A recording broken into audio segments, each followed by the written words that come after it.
ഈ ലോകത്തിലായിരിക്കുമ്പോൾ തന്നെ ദൈവത്തിൻ്റെ ആത്മാവിൻ്റെ ശക്തിയാൽ ലൗകികനല്ലാതെയായി തീരുവാൻ തക്കവണ്ണമുള്ള ഒരു നൽവരം നമുക്കുണ്ടാകണം എന്നുള്ളതാണ്.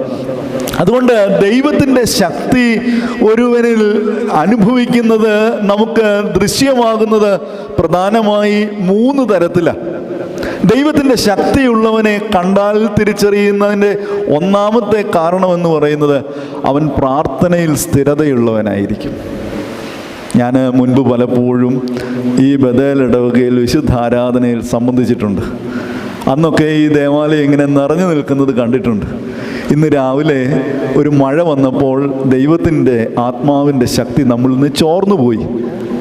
ലൈവ് ഉള്ളത് കൊണ്ടായിരിക്കാം, വീട്ടിലിരുന്നാലും കാണാമെന്നൊരു ധൈര്യമായിരിക്കാം, അല്ലെങ്കിൽ ദീർഘമുള്ള ശുശ്രൂഷയായതുകൊണ്ട് ഇന്ന് പോയില്ലേലും ദൈവത്തിൻ്റെ ശക്തി ലഭിക്കുമെന്ന വിശ്വാസം